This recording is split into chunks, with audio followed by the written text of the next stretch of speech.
Welcome to this explainer. Let's jump right into the high-stakes world of central venous pressure management. So, here's the big question. How do we safely measure the pressure inside a failing heart?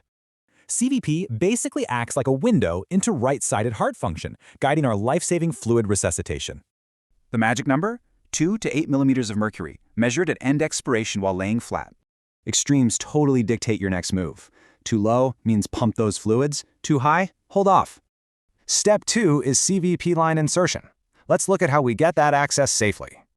Prep is absolutely everything here. Having this exact gear ready prevents potentially fatal delays.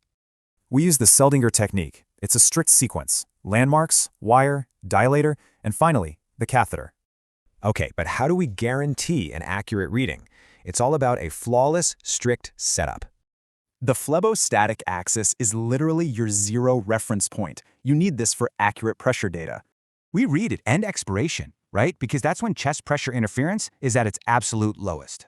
Step 4, sterile dressing changes. Strict weekly maintenance is a literal lifesaver against infections. You'll see these 3 main styles. Just remember, if you use gauze, change it every 48 hours.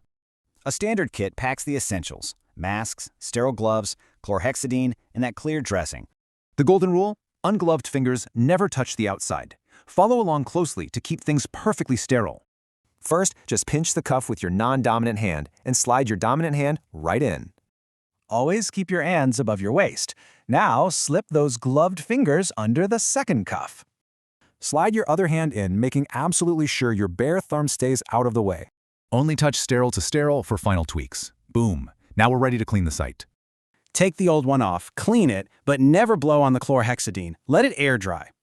Next up, pop that antimicrobial biopatch right over the exit site, making sure the blue side faces up.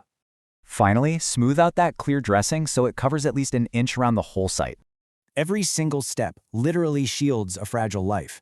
So how will mastering this redefine your own practice?